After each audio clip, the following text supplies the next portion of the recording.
Cette conférence va maintenant être enregistrée. Bonsoir à tout le monde. Là, il faut peut-être éteindre un micro. Donc, en préalable de ce conseil, d'abord, je veux vérifier que tout le monde m'entend bien. Est-ce que vous m'entendez bien? Vous levez la main? D'accord, super, merci. Je voulais d'abord vous souhaiter bienvenue, souhaiter à tout le monde et à tout le conseil municipal une très bonne année, une bonne santé, une très bonne année, et que nous puissions très vite nous retrouver, je veux dire, en présentiel, parce que les conseils municipaux en distanciel, je pense qu'il fallait vraiment le tenir, celui-ci en distanciel, mais c'est quand même pas la panacée. Donc, merci à tous de le comprendre, de l'avoir accepté, et j'espère que le mois prochain, nous pourrons nous retrouver en distanciel. Bienvenue à la presse qui nous écoute, je crois, et puis bienvenue, bien sûr, aux Taurois qui sont connectés, puisque nous sommes diffusés sur le réseau Facebook en direct. Voilà, de façon à ce que tout le monde puisse le savoir. Je vais procéder à l'appel. Donc, Bayon Noyer présent. Mérigot Hélène. Présente. Bresson Laurent. Présent. André Jeski Florence. Présente. Dit Nicolas. Vous fermez bien vos micros. Après avoir pris la parole, vous fermez bien vos micros immédiatement. Merci. Michel Di Nicolas. Présent. Gomez Eliane. Présente. Patrick Gay, il est présent puisqu'il est à côté de moi. Christiane David. Présente. Jean-François Leclerc.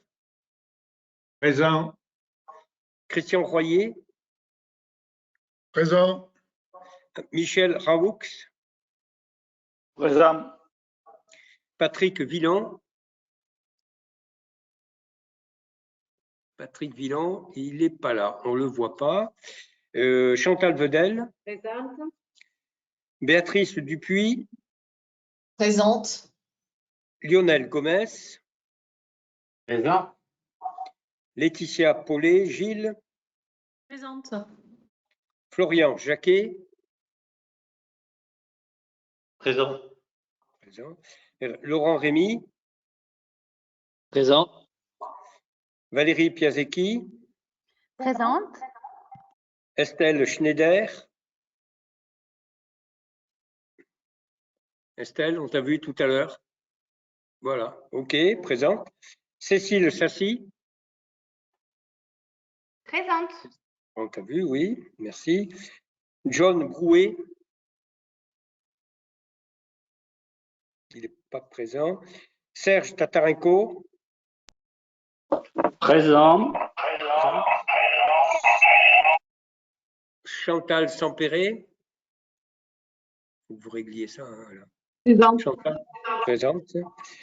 Alain Jean. Présent. Véronique Agoguet-Fernaillon. Présente. Marc Giacomo. Présent. Stéphane Mathieu. Présent. Sandra Gualtieri. Présente. Très bien, je vous remercie. Donc, le Conseil peut délibérer valablement et je demande à Hélène Mérigot d'être la secrétaire. Alors, le premier point que nous avons à l'ordre du jour traite du compte-rendu de la séance du dernier Conseil municipal qui s'était réuni le 14 décembre dernier. Avez-vous des remarques, des compléments, des modifications par rapport à ce compte-rendu qui vous a été adressé? Je ne vois pas de doigt qui se lève. D'accord. Donc, je le soumets à votre approbation. Y a-t-il des oppositions? Donc, pas d'opposition. Des abstentions?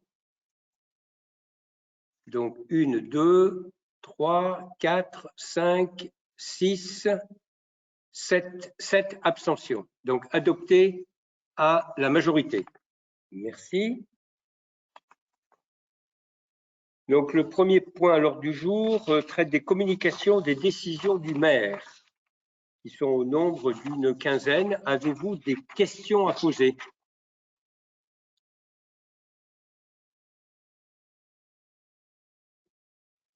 Donc, s'il n'y a pas de questions, Si, une question, Stéphane, Mathieu, oui. Oui, bonjour à toutes et à tous. Alors, je ne vous cache pas que je suis en distanciel avec vous, mais je suis relativement malade. Donc, si j'avais été en présentiel, je ne serais pas venu, bien évidemment. Donc, c'est pas le Covid, hein, j'ai une sinusite. Donc, voilà. Donc, j'avais des questions concernant plusieurs décisions, ne serait-ce que la première concernant le parchemin. Est-ce que vous pourriez nous éclairer un petit peu sur ces parchemins? Ça me semble intéressant. Est-ce que les parchemins de la commune, c'est avoir quelques précisions sur ces parchemins déjà?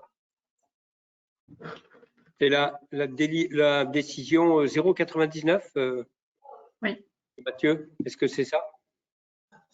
Non, c'est pas celle-ci. Vous avez dit la première, c'est pour ça que… Ouais, la première. Non, mais la première, j'avais aussi une question sur la première, c'est pour ça. Excusez-moi, donc je suis pas très… Alors, on démarre par la première? Ouais, on démarre par la première. Ouais. Oui, concernant l'inventaire du patrimoine arboré de la commune, est-ce que c'est la première fois qu'on fait ça? Oui. Si c'est la première fois, qu'est-ce qui a motivé, je dirais, cette demande? Voilà. Donc, déjà, premièrement, pour cette décision. Derrière, pour la deuxième communication, donc bien évidemment, Stéphane, je vais peut-être… Stéphane, répondre à la première. Oui, je vais répondre à la allez-y. première. Alors, effectivement, il s'agit bien de la première fois qu'est réalisé un inventaire du patrimoine arboré de la commune. Cet inventaire nous est apparu nécessaire à plusieurs titres. Au premier, je pense que c'est intéressant que la commune sache les différents, les différents arbres dont elle est titulaire. Bon, et ce qui nous permet de voir une variété ou au contraire une absence de variété et de faire des compléments. Et deuxièmement, c'est ça un point qui est important, c'est à l'occasion de cet inventaire, c'est aussi d'en mesurer la qualité sanitaire. Où en est-on de la qualité sanitaire de ces arbres? Y a-t-il des interventions à faire? Y a-t-il des arbres à couper, des arbres à remplacer, des arbres à soigner, des arbres à tailler? Et donc, on a eu la chance d'accueillir un patron des espaces verts qui est très impliqué et très compétent, qui a été formé, qui a une formation de base. Donc, il y a quelqu'un qui a laissé son micro allumé et qu'on entend hurler. Bon, merci de ne pas le faire. Et donc, nous avons voulu profiter effectivement de sa compétence pour qu'il nous la mette à disposition. Donc voilà. Donc c'est un peu plusieurs objectifs. Et il a démarré. Et d'ailleurs, on a commencé à replanter un certain nombre d'arbres d'espèces complètement différentes. Il y en a un qui était planté en face de la mairie, l'autre sur les parcs et jardins récemment ouverts. Deuxième délibération, deuxième décision. Monsieur Mathieu? Oui, sur les parchemins, la question que je vous ai posée précédemment, c'est intéressant de savoir exactement quel type de parchemin c'est. Voilà. C'est simple, plus que de la curiosité, quoi. Voilà. C'est quelle délibération? C'est Florence Andrzejewski. C'est la 100 et la 101, les deux délibérations qui suivent en fait. La 101, d'accord. Donc Florence Andrzejewski, je te laisse répondre sur cette bonsoir question. à tous, bonsoir Stéphane. Donc il s'agit en fait de la suite des restaurations que nous faisons de tous les parchemins qui datent du 14e, fin 13e, 14e et début 15e. Donc là, après une année où on n'a pas pu en traiter, donc l'année dernière, cette année on a relancé et on a couplé ce qu'on avait budgété l'année dernière avec cette année pour pouvoir lancer une opération d'envergure parce que nos parchemins étaient en souffrance. Donc ce sont des mesures de conservation et de numérisation qui permettent de pouvoir les sauvegarder encore pour quelques siècles, je l'espère. Ces restaurations sont subventionnées par la DRAC, ce qui nous a incité à mobiliser les 2 années en même temps pour pouvoir en traiter le maximum, quoi. Et chaque année, on essaiera d'inscrire, si la DRAC continue à nous accompagner, on essaiera d'inscrire une petite dizaine de parchemins. Bon là, on en est quand même à une trentaine en tout depuis. Voilà. Depuis qu'on a commencé cette démarche. Mais ça permet de les numéraliser aussi et de pouvoir, à terme, les mettre en ligne pour la consultation. Voilà. Très bien, merci. Madame, si Stéphane Mathieu a terminé? Oui. Madame Agoguet-Fernaillon? Oui, bonsoir à tous. Je voulais compléter la décision numéro 1 sur l'inventaire des arbres. Pourquoi ne pas avoir fait un inventaire de la biodiversité afin de savoir où en est l'état de la biodiversité sur notre territoire et avoir un document beaucoup plus complet? Parce qu'il fallait bien démarrer par quelque chose qui est déjà complexe et qui nécessite du temps. Et donc, il faut faire se développer cet inventaire qui devrait être terminé normalement au courant de l'année prochaine. Hein, donc, ce n'est pas quelque chose d'ultra facile à faire. Et puis, on verra ultérieurement si on peut refaire quelque chose de plus complet. Avez-vous d'autres questions sur ces décisions du maire? Il n'y a pas d'autres. Oui, monsieur Mathieu. Oui, concernant la balayeuse, sur la décision 2021-110, domaine et patrimoine, session, l'aliénation de biens immobiliers concernant une balayeuse aspire compact. Est-ce qu'il y a un remplacement de cette balayeuse, mais surtout, pour quelle raison on la cède à titre gratuit, parce qu'on la cède pour 0 €. Voilà. Et c'est la même question pour l'autre délibération qui suit concernant le panneau d'affichage à écran graphique. On est dans le même cas de figure. Bon, par contre, le panneau, je sais qu'on en achète un autre en neuf, et là, on cède gratuitement. Voilà. Si vous pouvez me donner des explications concernant pourquoi on les cède gratuitement, ces produits. D'accord. Donc, c'est la même réponse. Effectivement, c'est la même réponse sur ces deux délibérations. Nous avons été amenés à investir une balayeuse plus moderne, plus flexible, etc. Et donc, dans la négociation, nous avons fait reprendre l'ancienne balayeuse qui a fait partie du deal et de la baisse du prix. Voilà. Et c'est la même chose pour ce qui concerne le dossier des écrans graphiques d'affichage. Voilà. Donc, le fournisseur qui a installé les nouveaux écrans a été amené à reprendre l'autre, et bien évidemment l'euro symbolique, puisque il y a eu une baisse du prix de l'écran acquis. Ok, merci pour vos réponses. Bon, j'ai vu que Patrick Villon était arrivé, donc je le mets présent. Voilà. Il n'y a pas d'autres questions sur les décisions du maire? Oui, monsieur Jacobo, qui lève la main. Merci. Oui, bonjour. C'est une question de pure curiosité sur la 112. Je voulais savoir ce qu'il y avait dans la prestation exactement du stand de tir. Est-ce que c'est juste la mise à disposition du pas de tir ou il y a autre chose avec? C'est la mise à disposition du pas de tir. D'accord. Voilà. C'est historique, hein, le fait qu'on utilise le stand de tir de l'île sur la Sorgue, c'est historique sur la commune, c'est pas nouveau. Hein. D'accord. Alors là, je voulais savoir s'il y avait, je ne sais pas, fourniture des cibles, des munitions, ou c'était simplement la… Non, tout ça, c'est fourni par la commune. Hein. D'accord. Bien sûr, bien sûr. Très bien. S'il n'y a pas d'autres questions, donc je vous remercie. On peut passer au point suivant. Alors, le premier point à l'ordre du jour, c'est les modalités d'organisation des séances en conseil municipal en visioconférence, puisque la préfecture a souhaité que les choses soient, je dirais, organisées. Et donc, je souhaite que dès le prochain conseil, on soit en présentiel, mais dans le cas où il faille le prolonger, où il faille redémarrer, il n'est peut-être pas négatif, si vous voulez, qu'on ait quelque chose qui nous cadre. Donc, les points les plus essentiels traitent de la vérification de l'identité des participants. C'est ce que je viens de faire à l'occasion de l'appel, et puis on se connaît, bien évidemment. Il est précisé que ce conseil municipal en visio doit faire l'objet d'une retransmission en direct à destination des citoyens, donc sur la page Facebook, c'est ce que j'ai dit dans le cadre de l'ouverture. Et puis enfin, que les débats, comme je dirais en présentiel, sont directement enregistrés depuis le logiciel GoToMeeting. Donc, on a un enregistrement de l'ensemble des débats. Et puis enfin, petite particularité que demande la préfecture, c'est que lors des scrutins, et ça doit se faire sur appel nominal. Donc, on ne va pas le faire comme je vous l'ai fait sur tout à l'heure le vote du compte-rendu du conseil précédent, mais je vais appeler chacun de vos noms et vous me direz pour ou contre ou abstention. Voilà. Donc, ça va nous prendre un petit peu de temps. Voilà. Donc, chaque élu, une fois appelé, devra donner le sens du vote pour chaque délibération. Ça ne va pas vers la simplification, mais c'est comme ça. Avez-vous des questions à poser avant qu'on passe au vote de cette délibération? Oui, Serge Tatarenko, vous avez la parole.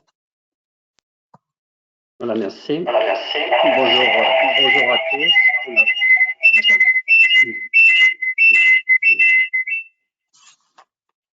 Allô?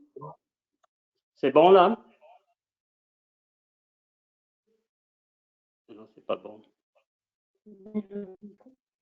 C'est bon le micro? Allez-y, Serge, allez-y. Oui. Donc là, en fait, les articles 2, 3, 4 de la délibération ne nous posent pas de problème. Par contre, la rédaction de l'article 1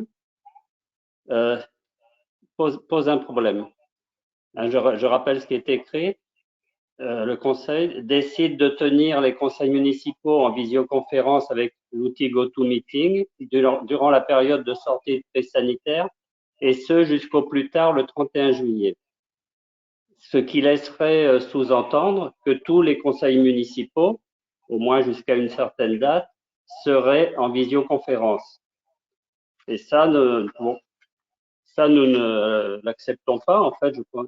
Mais je pense que c'est peut-être uniquement un problème de rédaction, en fait. Mais nous pensons que la visioconférence doit être décidée au coup par coup, en réalité.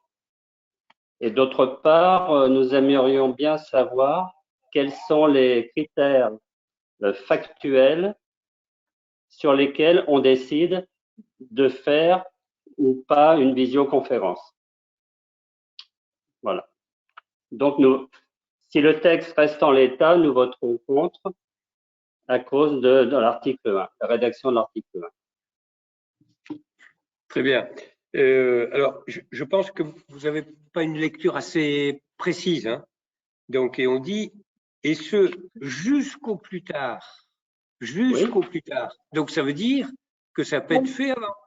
Si pour le conseil. Ça peut être fait avant, mais ce que nous pensons, c'est que ça doit être fait au coup par coup. Alors, attendez. Donc, vous dites qu'il y a une mauvaise rédaction.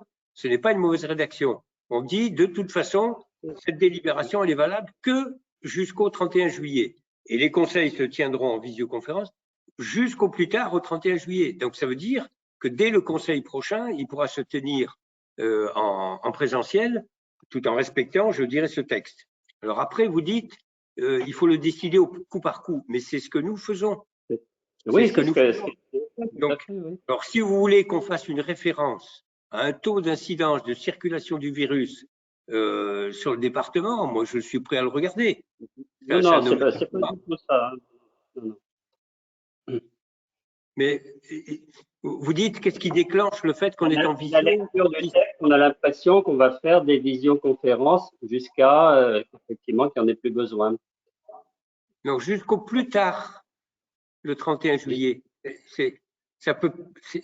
Donc, ça peut s'arrêter avant. Enfin, c'est du français, hein. Excusez-moi. Écoutez. Non, mais attendez, je pense que on se comprend pas.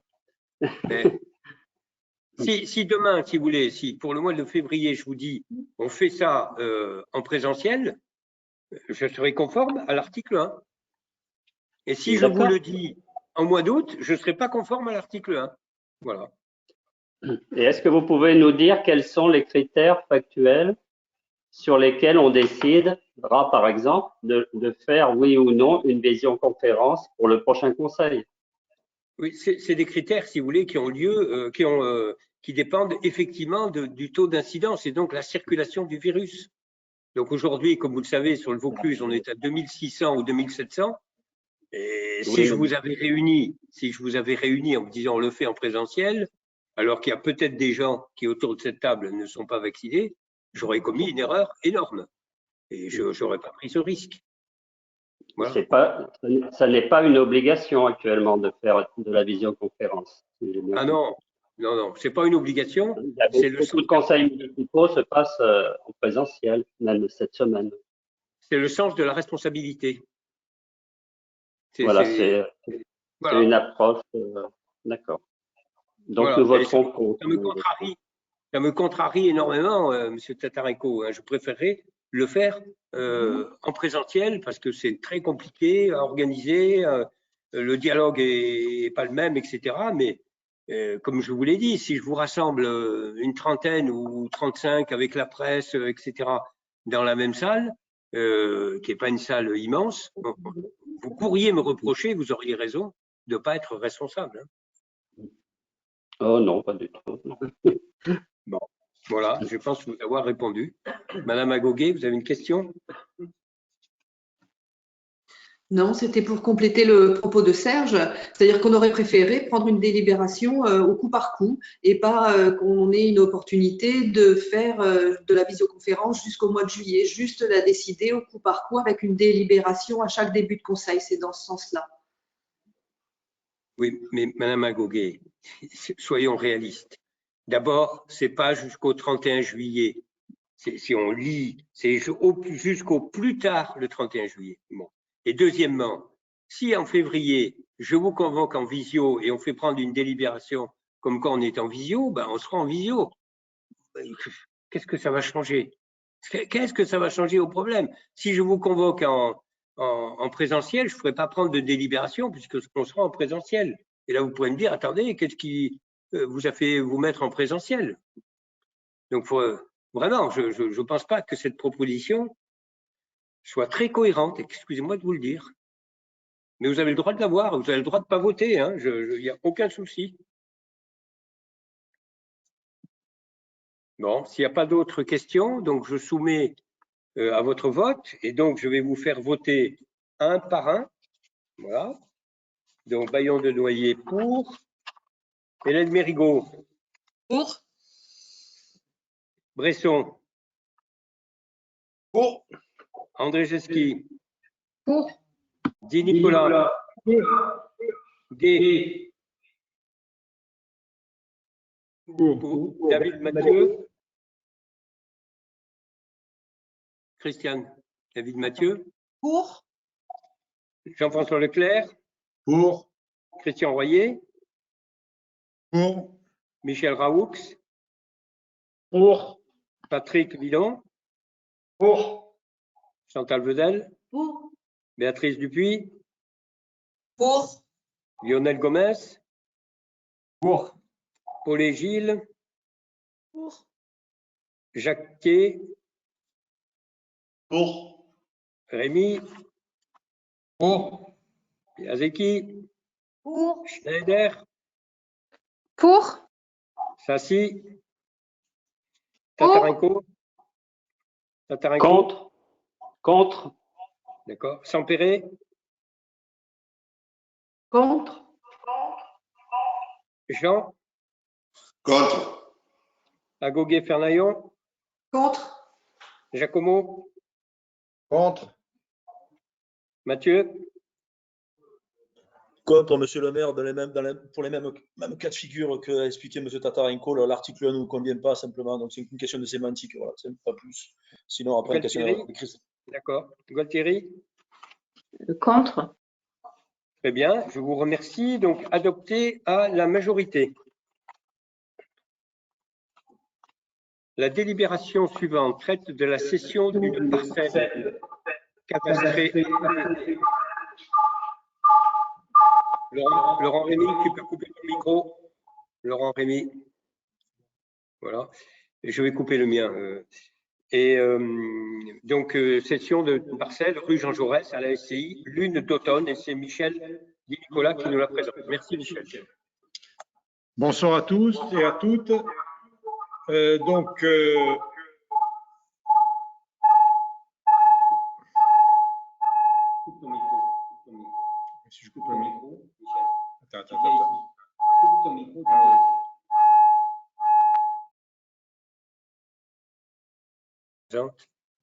À ma place. Bien, bien, bien. Tu vas enlever ton masque. Non, mais tu vas la lire. Tu la lis.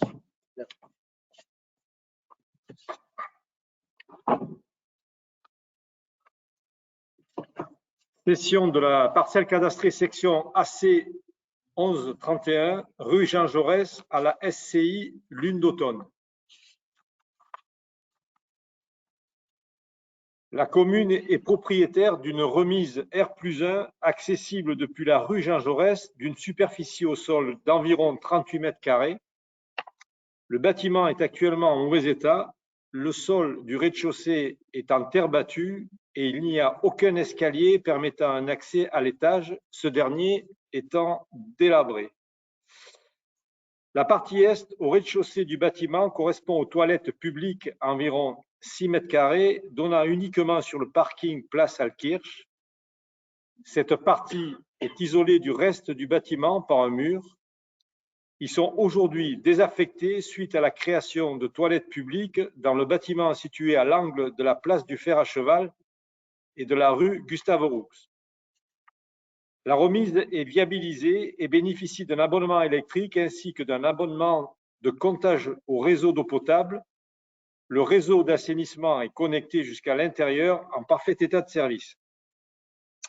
La SCI Lune d'Automne, représentée par M. Julien Boudin, propriétaire de la maison mitoyenne au sud, AC 361, a obtenu un permis de construire en décembre 2020 afin de réhabiliter et de réaliser 2 logements sociaux. Le bâtiment appartenant à la commune et le bien de la SCI Lune d'Automne dispose d'une toiture commune. Monsieur Boudin a fait part de son intérêt d'acquérir le bâtiment, ancienne toilette publique compris, et ainsi proposer une rénovation globale de l'ensemble immobilier. La consultation du pôle d'évaluation domaniale est obligatoire dès qu'une commune vend un bien. Aussi, après une visite du bâtiment, l'inspectrice en charge de l'évaluation a estimé ce bien à 24 000 € avec une marge de 10% laissée au vendeur. La commune a proposé à la SCI Lune d'Automne de lui céder ce bâtiment pour la somme de 25 000 €. Par courrier en date du 17 octobre 2021, M. Boudin a donné son accord. Il a aussi confirmé prendre en charge les frais de notaire. La vente d'un bâtiment, même en mauvais état, doit obligatoirement faire l'objet de diagnostics techniques avant vente, notamment pour l'amiante et le plomb. Aussi, les frais liés à cette intervention seront pris en charge par la commune, ainsi que les frais de géomètre nécessaires au détachement du bâtiment de la parcelle AC 363, correspondant à la place Alkirch. Il convient que le conseil municipal se prononce sur cette acquisition et autorise monsieur le maire ou monsieur l'adjoint délégué aux affaires foncières à signer l'ensemble des pièces nécessaires à cette opération. Je vous prie de bien vouloir en délibérer.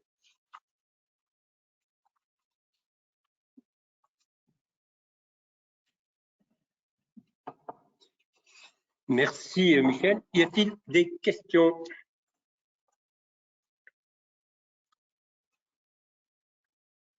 Donc, il n'y a pas de questions. Je renouvelle. Pas de questions. Donc, nous allons passer au vote. Vous en êtes d'accord? Donc, Bayon de Noyer pour. Mérigot? Pour. Bresson? Pour. André Jeski? Pour. Di Nicolas? Pour. Gomez?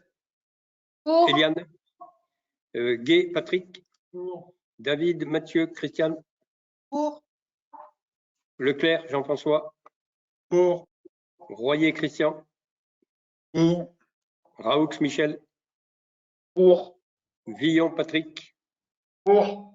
Vedel, Chantal? Pour. Dupuis, Béatrice? Pour. Gomez, Lionel? Pour. Paulet, Gilles, Laetitia? Pour. Jacquet, Florian? Pour. Rémi, Laurent? Pour. Bialeki, Valérie? Pour. Schneider, Estelle? Pour. Sassi, Cécile? Pour. Tatarenko, Serge.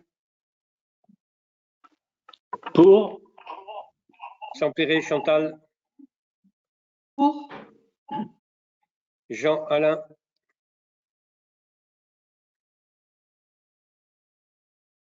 Jean-Alain. Il a disparu. Jean-Alain, est-ce qu'il m'entend? Bon, bah, il n'est plus là. OK. Agoguet, Fernaillon, Véronique.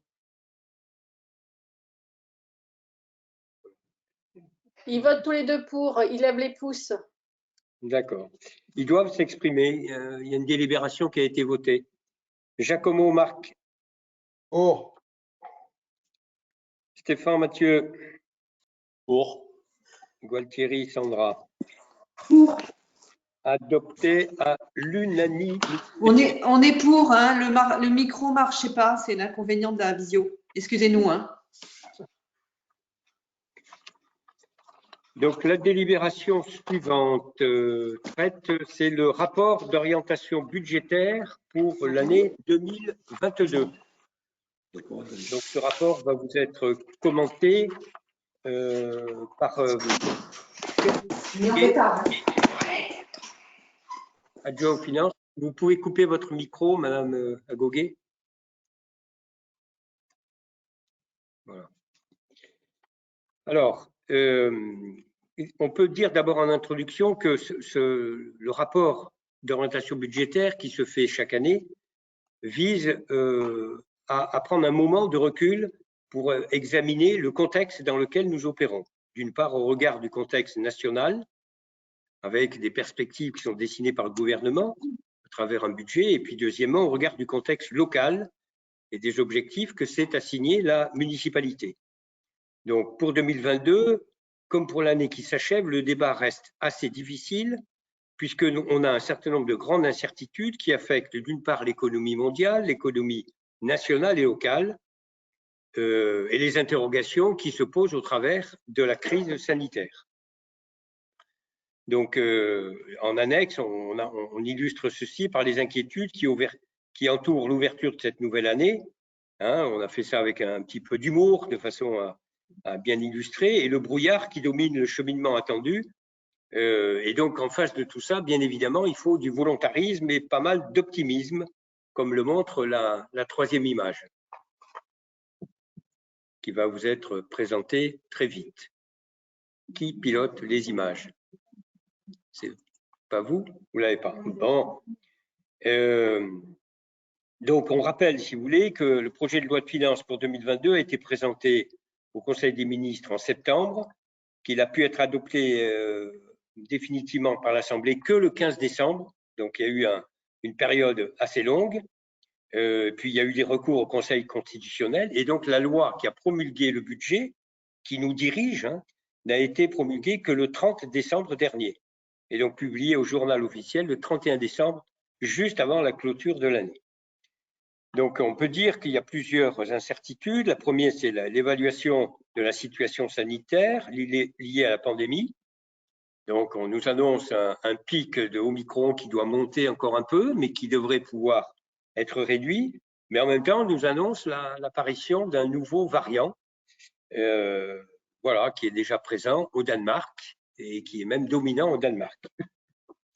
Deuxièmement, personne n'ignore que les élections présidentielles qui vont se tenir le 10 et le 24 avril prochain, qui seront suivies d'autre part par les élections législatives 2 mois plus tard, donc le 12 et le 19 juin,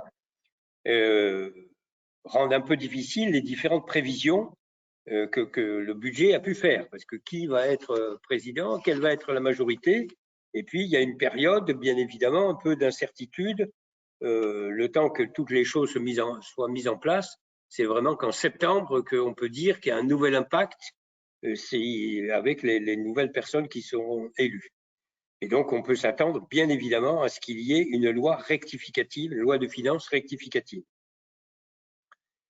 Et le point qu'on voulait souligner, c'est si nous, les communes, nous sommes tenus à une rigueur de gestion identique, quel que soit le contexte, l'État, lui, a des possibilités de s'affranchir de ces rigueurs de gestion. soit d'en prendre plus, soit d'en prendre moins. Et on a vu que pendant la crise, je dirais sanitaire, un certain nombre de verrous qu'on annonçait intangibles ont explosé. Donc, bien évidemment, en fonction et en dépit de toutes ces perturbations, nous nous efforçons de respecter ces règles qui sont garantes de notre relative autonomie. Si on se mettait à ne pas respecter les règles, c'est sûr qu'on ne serait plus autonome. Donc, je dirais notre vision, c'est de dire vigilance sur ce qui va se passer et réactivité volontariste pour profiter de toutes les opportunités, comme nous avons pu faire dans l'exercice 2021. On a vu passer un certain nombre d'appels à projets, par exemple le dossier Friche, on l'a sollicité, on a été extrêmement réactif et on a obtenu pas loin de 500 000 € d'aide de l'État sur un dossier qui nous tenait à cœur. Donc, d'autre part, on affirme dans ce débat d'orientation budgétaire que nous resterons actifs et intervenants pour lutter contre la pandémie. Donc, nous sommes très attentifs, d'une part, sur les agents de la collectivité, dont nous avons la responsabilité, sur les écoles, dont nous avons aussi une partie de la responsabilité, mais aussi sur les taureaux.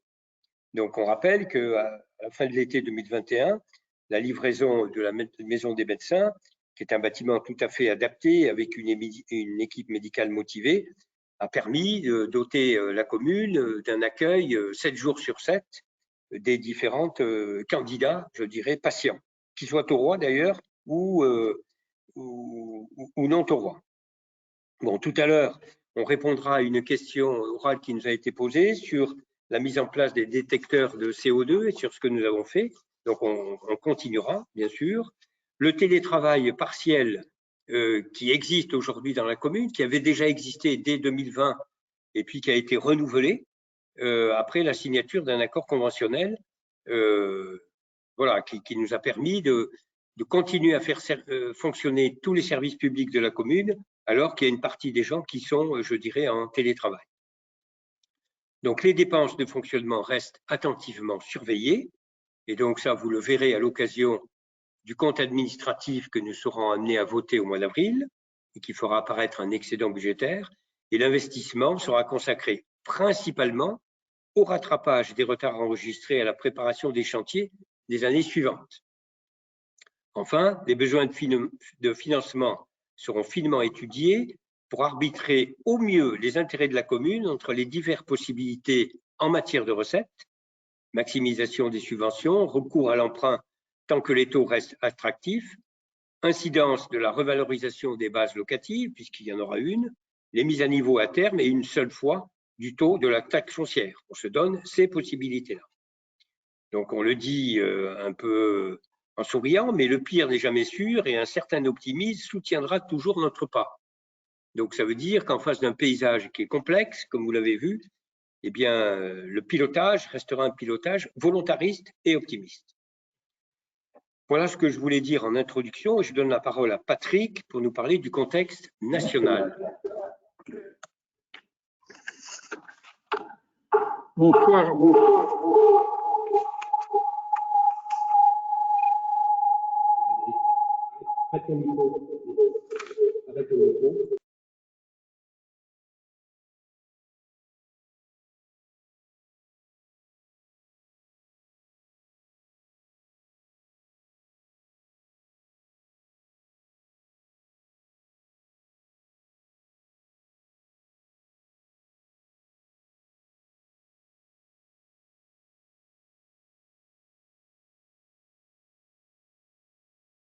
Voilà. Bonsoir à tous. Le contexte national, donc. Les principaux chiffres macroéconomiques prévisionnels pour la France figurent dans la présentation du projet de loi de finances qui a été présenté en septembre par le ministre des Finances et de la Relance, qui est un dossier de 127 pages. Les chiffres clés que nous avions mis l'an dernier en annexe ne sont pas repris cette année parce qu'ils sont ils datent déjà un peu, puis ils remontent au mois de septembre, et compte tenu des incertitudes qui pèsent sur l'avenir. Le dossier de presse présentant le projet de loi de finances a pour titre « Pour une croissance durable ». Après, le titre suit « La relance pour le PLF 2021 ». Ce document est complété par un rapport sur l'impact environnemental du budget de l'État, dit rapport vert, qui fait aussi 197 pages. L'annexe 3 présente, nous avons mis en annexe 3 les principaux points de la loi de finances pour 2022. Et nous avons mis aussi des liens qui permettent d'accéder aux documents officiels. Ce document commence ainsi, je le cite parce que ça nous donne les principaux chiffres à retenir. La situation des finances publiques devrait s'améliorer en 2022 après 2 années marquées par un budget de crise pour répondre aux conséquences de l'épidémie du Covid-19. La croissance en 2022 devrait être toujours soutenue, avec une prévision de plus 4%, avec un fort rebond, après un fort rebond de 6,25% en 2021. Cela devrait permettre au déficit public de diminuer à 5% du PIB en 2022 contre moins 8% en 2021. Sous l'effet de la reprise économique et de la baisse du déficit public, le taux d'endettement passerait à 113,5% du PIB en 2022 contre 115,3% en 2021. Donc, ces chiffres élaborés en fin d'été viennent d'être révisés un petit peu par la Banque de France. La croissance en France en sera de 6,7% pour 2021, donc en hausse par rapport aux prévisions initiales, la plus élevée depuis un demi-siècle après la récession historique de 8% en 2020 due au coronavirus, a annoncé le gouverneur de la Banque de France, tout en faisant état d'un regain d'incertitude lié à l'apparition du variant Omicron. La prévision de croissance pour 2022 est ramenée à 3,6% contre 4%. Donc, ces variations montrent bien la difficulté d'évaluer l'impact du variant Omicron et de ses possibles successeurs sur la situation économique. Elles rendent incertaines dans un sens ou dans l'autre ces prévisions. De bonnes surprises comme de mauvaises peuvent se produire. Issues des élections présidentielles pourraient également modifier les perspectives.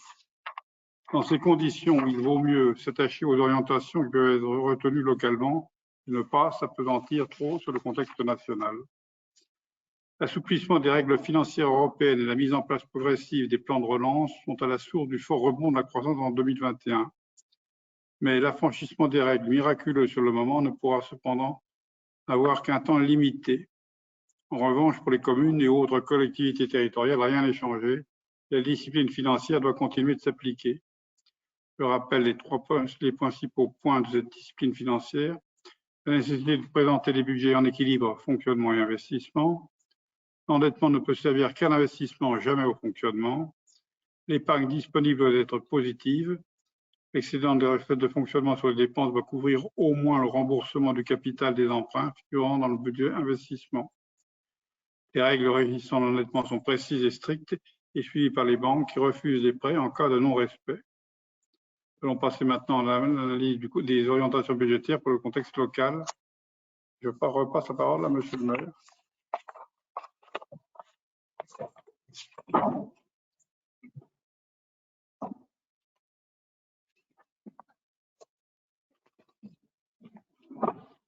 Merci Patrick. Alors, le contexte local, donc les grandes orientations budgétaires. Donc nous avons une double volonté. La première, c'est de maîtriser la gestion courante en dégageant un excédent des recettes.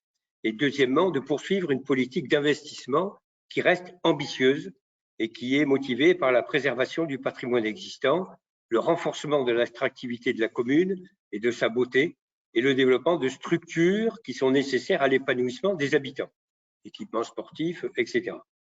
Donc, on rappelle que cette politique a été menée méthodiquement depuis 2014, qu'elle a permis de dégager des excédents budgétaires significatifs qui ont été mis à profit de l'investissement. Et puis, elle a permis aussi de restaurer la confiance des banques envers la commune, qui nous a mis donc en position de pouvoir négocier des emprunts avec des taux d'intérêt très bas. Globalement, on précise que les orientations budgétaires qui sont retenues pour 2022, qui avaient été retenues pour 2021, pardon, restent valables pour 2022.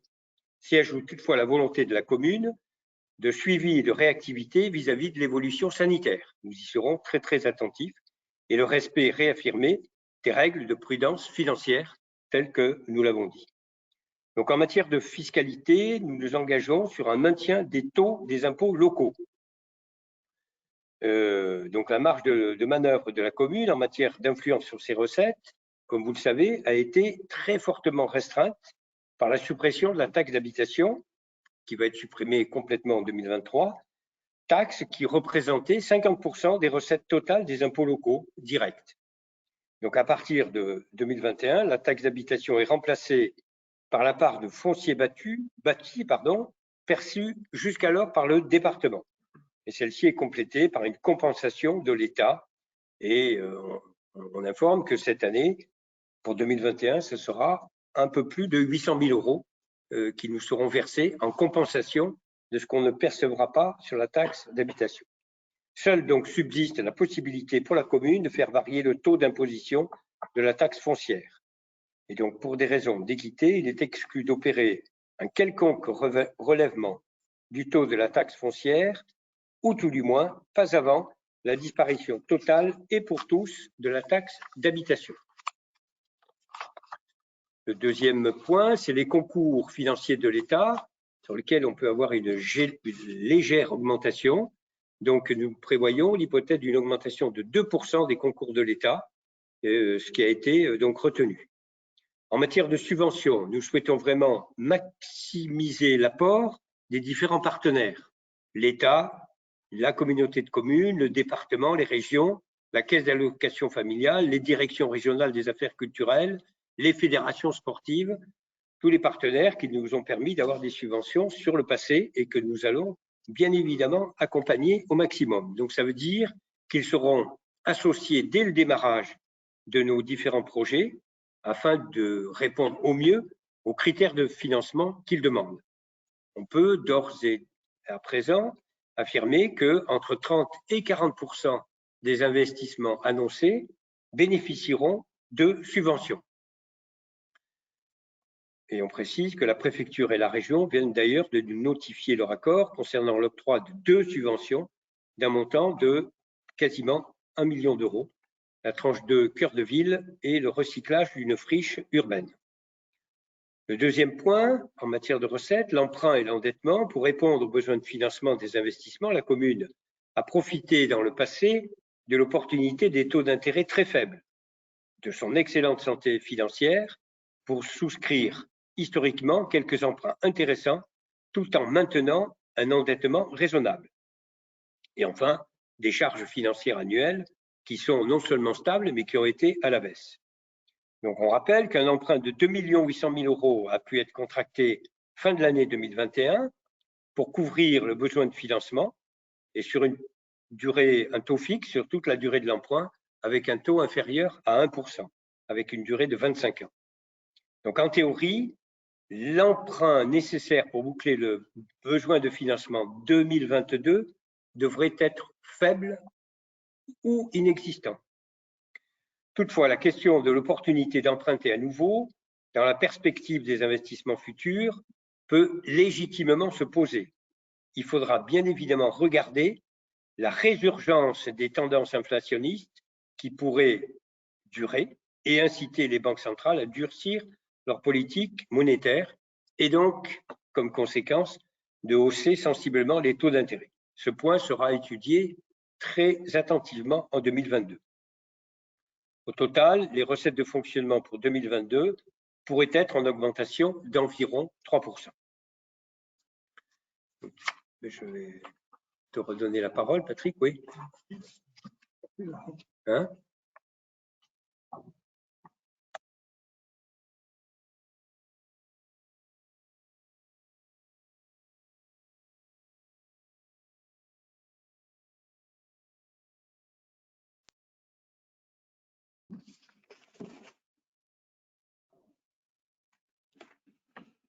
Donc, quelles sont les priorités pour les dépenses de fonctionnement pour 2022?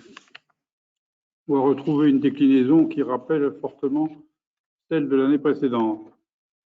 Première priorité, développer les logements sociaux afin de poursuivre la réduction de l'écart avec le taux réglementaire de 25%. Deuxième priorité, maintenir une politique active de gestion du patrimoine de la commune.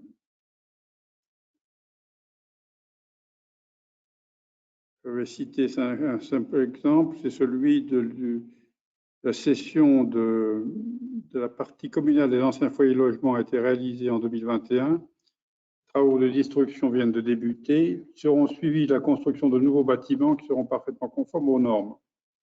La cession d'un terrain pour y installer une maison de retraite privée de logements sociaux a également été menée à bien. Cette cession permettra de financer intégralement la réalisation d'un parking et d'un nouveau boulodrome. Toutes ces opérations qui étaient prévues en 2020 et 2021 ont été gelées en raison de la crise sanitaire. Elles repartent maintenant. L'appel d'offres pour la mission de maîtrise d'œuvre pour la création d'un boulodrome couvert et de plein air vient d'être lancé et devrait prochainement débouter sur le choix du maître d'œuvre. Nous avons eu ce matin une première réunion avec le service appel d'offres. Par ailleurs, la sauvegarde et la protection des biens patrimoniaux seront privilégiées avec un maintien de la politique de restauration des remparts et le lancement des opérations pour le choix de l'équipe de maîtrise d'œuvre dans le cadre de la restauration de l'église Notre-Dame-du-Lac. Troisième priorité, maintenir un équilibre entre la culture et le sport.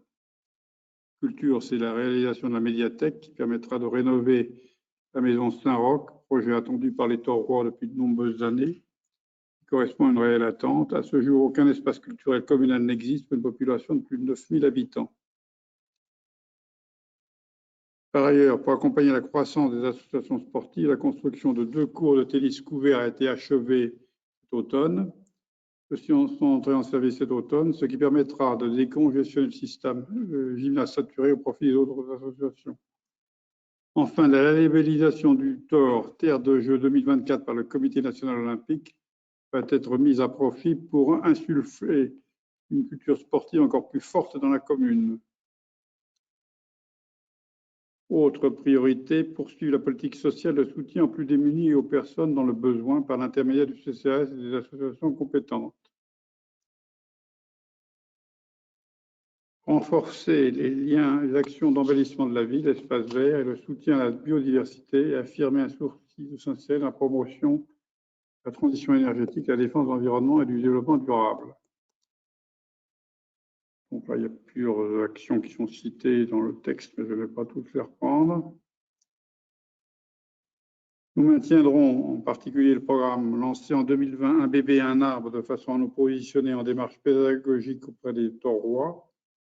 En fin de mandature, ce sont 450 arbres qui seront ainsi plantés dans la commune et plus de 600 Taurois auront été associés à cette démarche de protection de l'environnement. Enfin, le budget participatif qui a connu un franc succès dès sa première année, 34 dossiers déposés, 18 retenus et 12 votés par les Taurois, sera poursuivi en 2022. Il mobilisera une enveloppe globale de 250 000 €. Il devrait susciter un intérêt accru au fur et à mesure de la réalisation effective des projets sélectionnés cette année. Notre politique est basée sur des actions concrètes, multiples, positionnées en pédagogie vis-à-vis des Taurois, sans déclaration incantatoire et abstraite. Alors nous voyons maintenant quelle va être l'évolution des dépenses de fonctionnement en 2022. Les dépenses de fonctionnement, l'augmentation prévisionnelle est prévue de 1,5%. Elles ont pu être contenues sur l'exercice passé. Elles resteront encore largement consacrées au poste des dépenses de personnel en hausse de près de 2,5% et qu'il est difficile de maîtriser compte tenu du GVT, le glissement vieillesse technicité. Le fonctionnement et l'organisation des services de la commune du Thor ont dû s'adapter à l'évolution démographique de la collectivité et ses besoins. L'organigramme de la mairie a donc été modifié début 2021 après approbation du comité technique de la collectivité en 2020. Les services municipaux étaient jusqu'alors organisés en râteau, tous en hiérarchie directe avec la direction générale des services. Une organisation plus moderne, plus efficiente est devenue nécessaire et a conduit au regroupement des services au sein des pôles, 3 pôles. Les recrutements qui en ont découlé sont venus en remplacement des postes de direction des finances, directeur du sport, enfance et jeunesse. Les charges de caractère général connaissent une évolution prévisionnelle de près de 20%. Il est à noter en particulier que le travail mené par le service informatique et la mise en concurrence des opérateurs ont permis une diminution significative du budget de télécommunications ces 4 dernières années. notamment grâce à la mutualisation d'accès Internet et téléphonie 2021 marque IR6. Les dépenses tendent à se stabiliser et dès lors varieront en fonction des équipements communaux.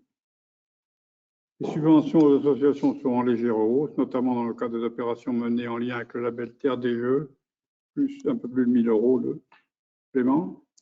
La contribution à l'école de musique est en légère augmentation du fait de la hausse du nombre d'élèves inscrits, 237 contre 224 en 2020. La subvention d'équilibre versée au CCAS est maintenue au niveau de 2021. Afin d'équilibrer son budget et de lui permettre de mettre en œuvre sa politique d'action sociale, le CCAS reçoit des subventions, notamment de la part du conseil départemental du Vaucluse et de la ville, évaluées annuellement. Ainsi, le soutien au CCAS de la part de la ville sur le plan financier se traduit par l'attribution d'une subvention dite d'équilibre versée chaque mois, afin de sécuriser la trésorerie du CCAS. En 2021, cette subvention était de 350 000 €. Au vu des prévisions de l'année 2022, il convient de prévoir un montant identique. Il s'agit d'un montant maximum. Le CCAS est en mesure de ne pas appeler la totalité du versement suivant ses besoins. Les charges financières de la commune diminueront de plus de 10% grâce aux très bonnes conditions de taux obtenus lors des contrats de prêt négociés en 2019 et 2021 et à l'extinction d'autres emprunts avec des taux plus élevés. L'affectation du résultat 2021 permettra de conforter l'épargne disponible. L'évolution constatée doit toutefois inciter à une surveillance attentive des dépenses, bien l'intention de la commune, comme indiqué dans le chapitre 30 d'orientation budgétaire. Le respect des règles financières demeure un impératif. Je repasse la parole au maire pour la partie investissement et besoins de financement.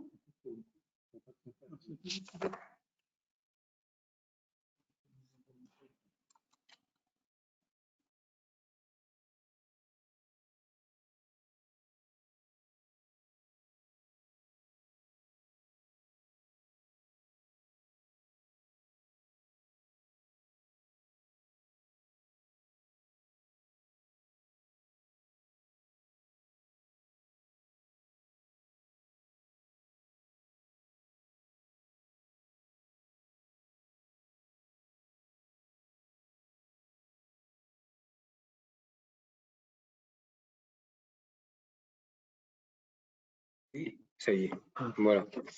Vous m'entendez? Merci. Alors, on en vient donc aux investissements et aux différents besoins de financement et la poursuite du budget participatif, plus les différents investissements de l'année 2022. Alors, en ce qui concerne le budget participatif, on rappelle que celui-ci a été lancé en 2021, mais sans impact sur le budget d'investissement. Seuls des frais d'organisation et de logistique ont couru. Et en revanche, la charge des dossiers validés va apparaître sur l'année 2022. Donc, au-delà de ça, nous avons prévu un certain nombre, je dirais, de points qui sont significatifs. On prévoit en acquisition foncière 250 000 €, c'est un peu une réserve, des équipements informatiques 100 000 €, l'achat de véhicules de 30 000 €, la vidéoprotection 25 000 €, le programme voirie 300 000 €, remplacement du sol du gymnase qui est devenu nécessaire 120 000 €, poursuite des travaux cœur de ville pour la rue Louis-Michel 200 000 €. Je rappelle que les autres travaux sont déjà validés dans le budget 2021. Lancement des études et de la maîtrise d'œuvre du Boulodrome 110 000 €. L'assistance à la maîtrise d'œuvre pour l'opération de la médiathèque 220 000 €. Les études et la maîtrise d'œuvre pour la restauration de l'église 150 000 € et divers investissements écoles, protection du soleil, déstratificateur d'air, etc. pour 50 000 €. Et puis le budget participatif pour 250 000 € comme je l'ai dit tout à l'heure. Donc les recettes propres de la commune, 2,5 millions d'euros hors emprunt budgétaire, couvrent le remboursement du capital des emprunts antérieurement souscrits qui sont estimés à 750 000 €.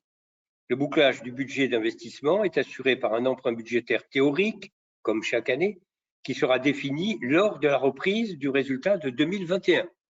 Donc, c'est le fameux résultat d'excédent du compte administratif que nous voterons au mois d'avril.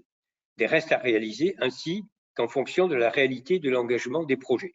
Et comme je vous l'ai dit tout à l'heure, ce recours à l'emprunt sera extrêmement modeste et peut-être égal à 0. En 2021, l'endettement de la commune a augmenté suite à la contraction d'un nouvel emprunt se situant aujourd'hui à un peu plus de 8 millions d'euros. La dette par habitant, 883 €, légèrement supérieure à celle constatée dans les communes analogues, qui est la moyenne de la strate, est à 844 €. Fin 2022, avec un remboursement en capital de 750 000 €, la dette devrait atteindre un maximum de 7,5 millions et la dette par habitant devrait se situer aux alentours de 793 € et donc repasser inférieure à la strate des communes comparables. L'endettement de la commune doit donc rester maîtrisé et contenu dans des limites raisonnables. Bien évidemment, tous ces chiffres pour ce qui concerne 2022 vous seront précisés dans la présentation du budget qui aura lieu lors du conseil municipal du 22 février. Donc, je vous remercie de votre attention et je vous prie de bien vouloir débattre de ces différentes orientations budgétaires. Qui veut prendre la parole? Non.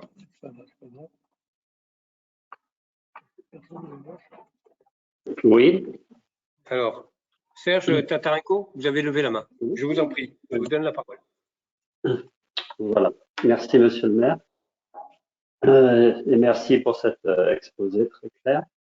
Ce débat a lieu dans un contexte. Alors, nous interviendrons à 3 reprises, en fait, une intervention générale et puis 2 interventions plus ciblées. Ce débat a lieu dans un contexte sanitaire meilleur. Serge, oui. si vous me permettez, c'est des documents écrits et comme ceci doit être annexé au compte-rendu des débats, vous aurez la gentillesse, mais ça s'adresse à vous et à tout le monde, de bien vouloir l'envoyer à Sénata. Mais merci bien. C'est un document écrit déjà.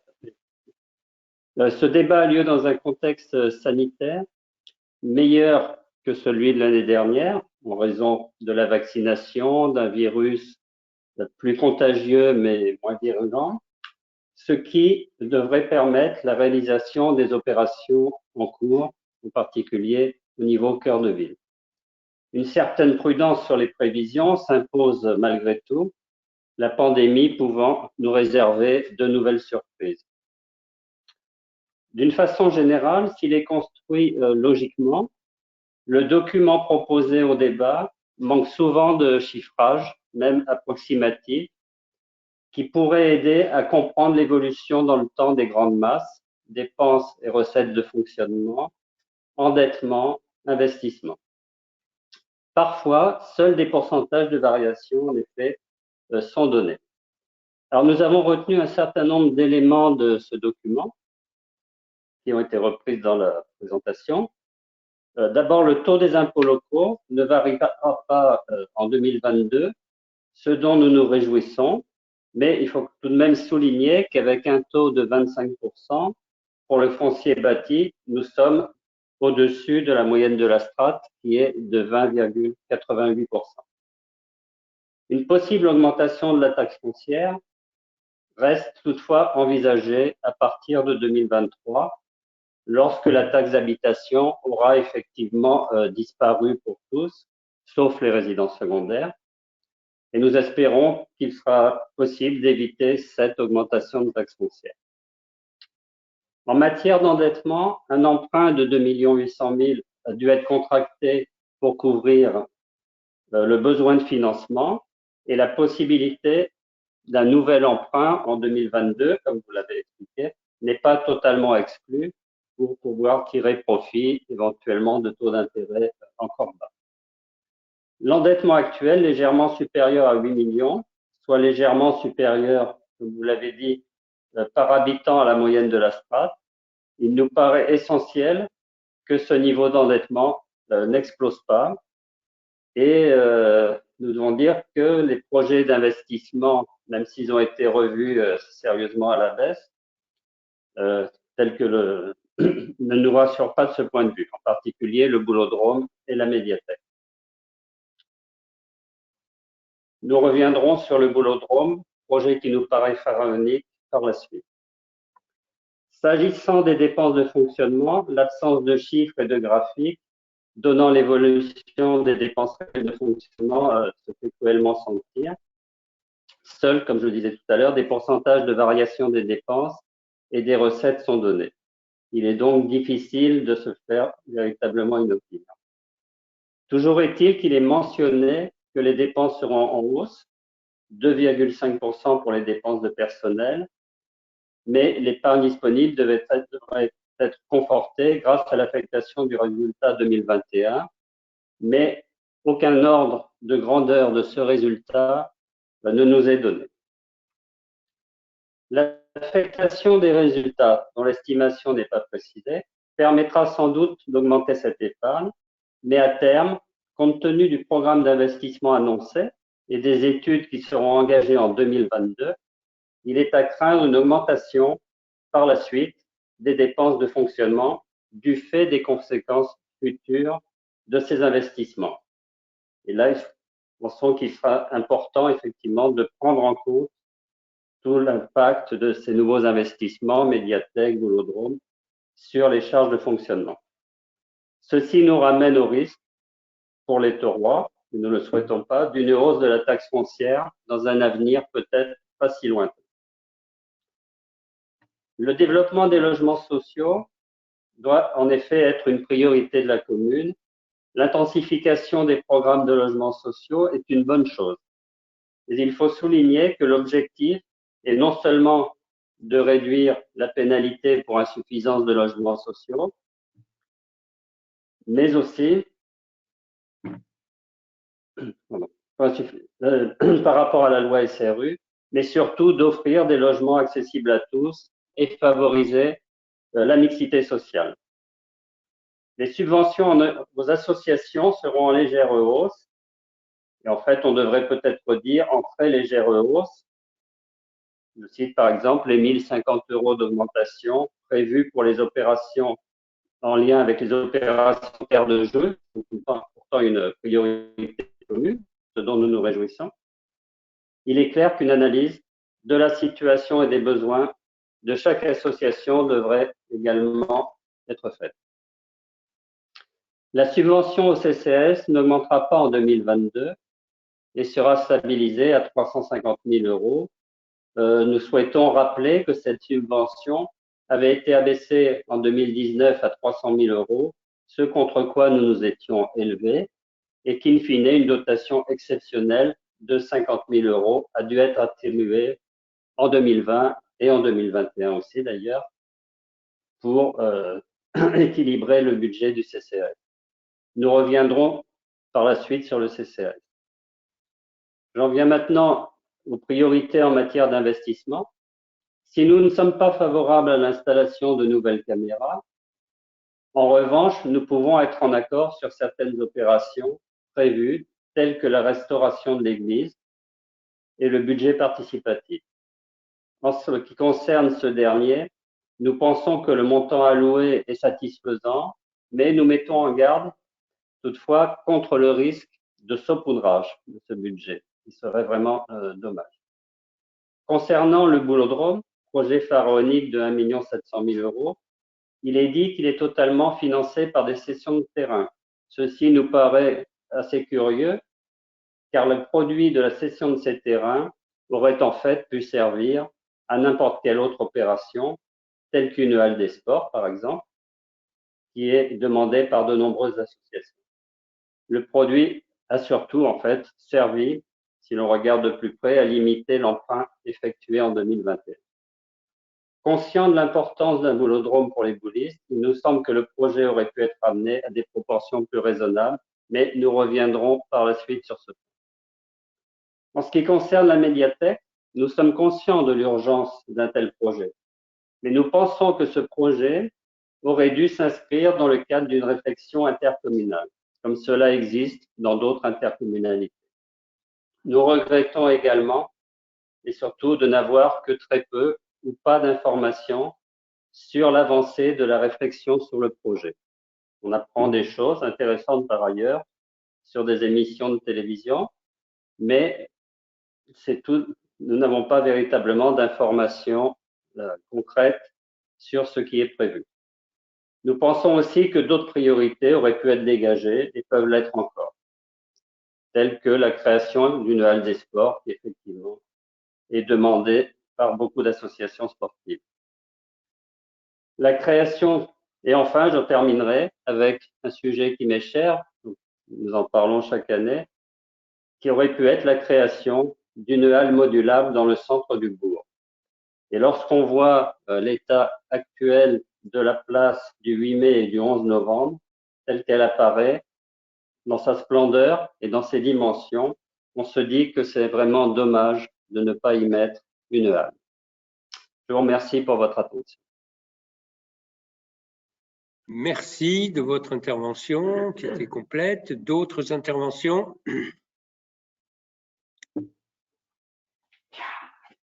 Qui est-ce qui lève la main? Madame Agoguet? Oui, merci.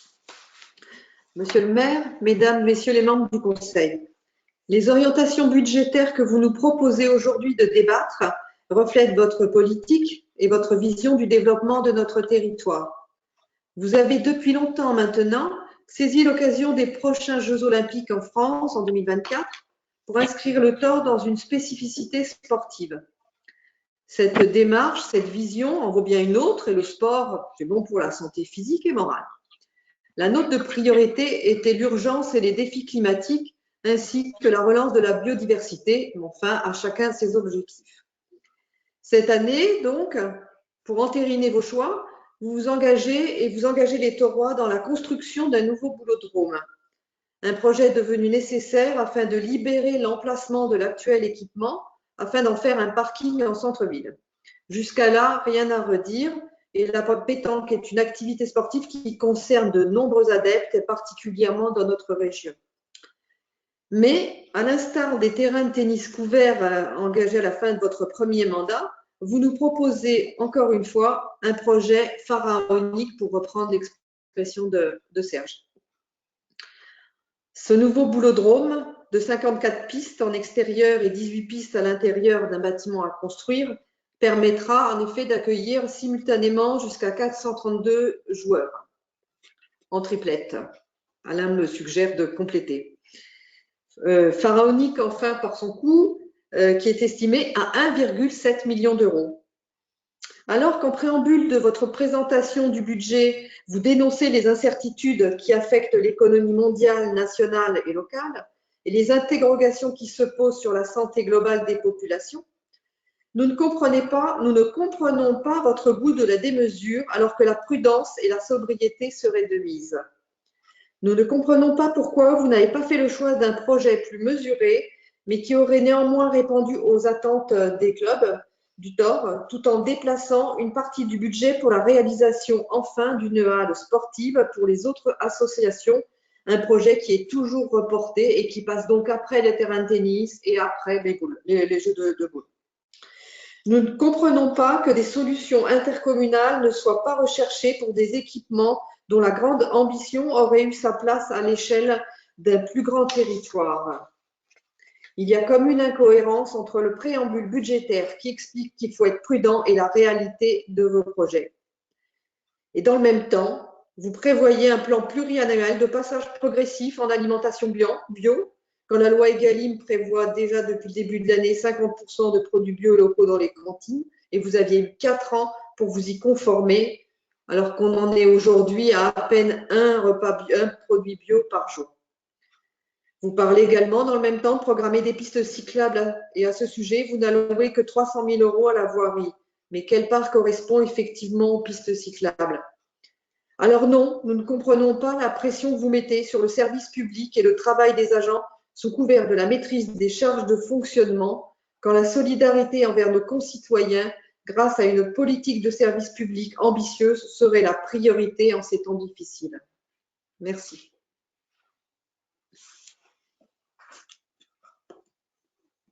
Merci. Y a-t-il d'autres interventions? Oui. Madame Sepéré, oui, vous avez la parole.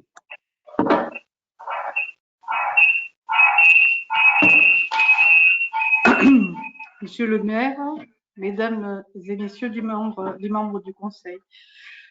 Pour reprendre les priorités de l'année 2022 en matière de subventions au CCAS, qui apparemment est une priorité de politique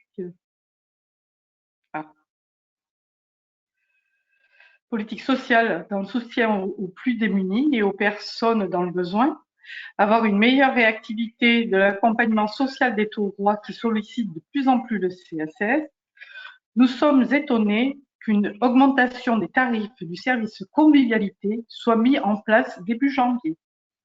Mais peut-être que il s'agit du succès de la prestation. En sachant que l'objectif de cette mission est de maintenir le lien social et de lutter contre l'isolement des personnes âgées. En cette période difficile marquée par la crise économique, qui risque d'être aussi longue qu'éprouvante, nous pensons qu'il serait plus judicieux de supprimer les critères de revenus pour accéder à l'offre de la mobilité plutôt que de l'augmenter. À savoir que pour l'année 2022, le revenu fiscal de référence retenu est de moins 677 € pour un déplacement sur le Thor à 2 € et pour l'extérieur à 6 €. Et pour un revenu allant de 826 €, le déplacement sur le Thor est de 5 € et pour l'extérieur de 10 €. En fait, c'est vrai, des revenus de dingue, mais surtout de misère. Peut-être qu'il serait nécessaire qu'il y ait une directrice ou un directeur à la tête du CCAS pour conduire l'analyse des besoins sociaux qui constituent avant tout un outil d'aide à la décision pour une orientation de la politique sociale de la commune et la compréhension des besoins à venir. Bon, par contre, bravo à tous les agents des services pour leur investissement. Voilà. Je vous remercie. Merci. Y a-t-il d'autres interventions sur le rapport d'orientation budgétaire? Personne ne lève la main? Je ne me trompe pas. Très bien. Alors, donc, je vous remercie de vos différentes interventions.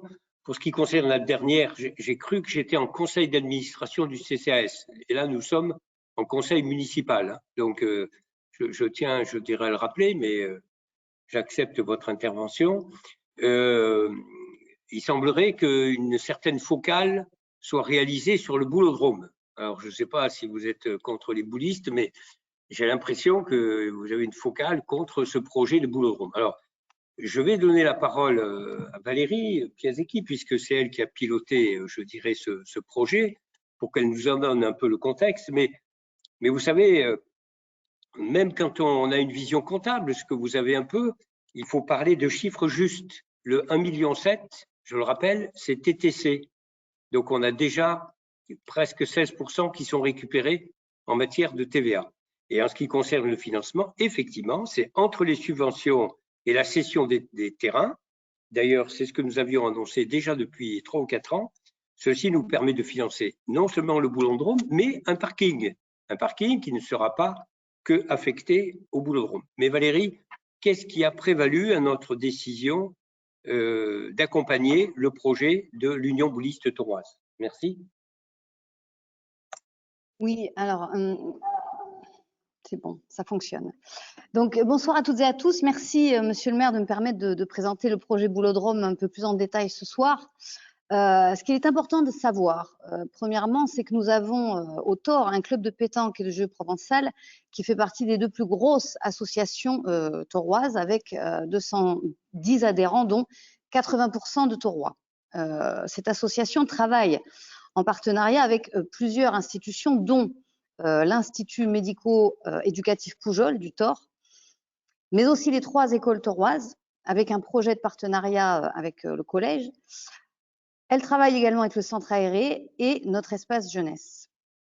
Cette association, il faut le savoir, dispose de 3 éducateurs bénévoles très investis, que ce soit la semaine, mais surtout le week-end. Et ces bénévoles ont bâti une école de jeunes qui est reconnue sur le plan fédéral et labellisée 2 étoiles. Je pense que c'est important de le dire. Donc, pourquoi un boulodrome couvert? Quel intérêt pour les taurois?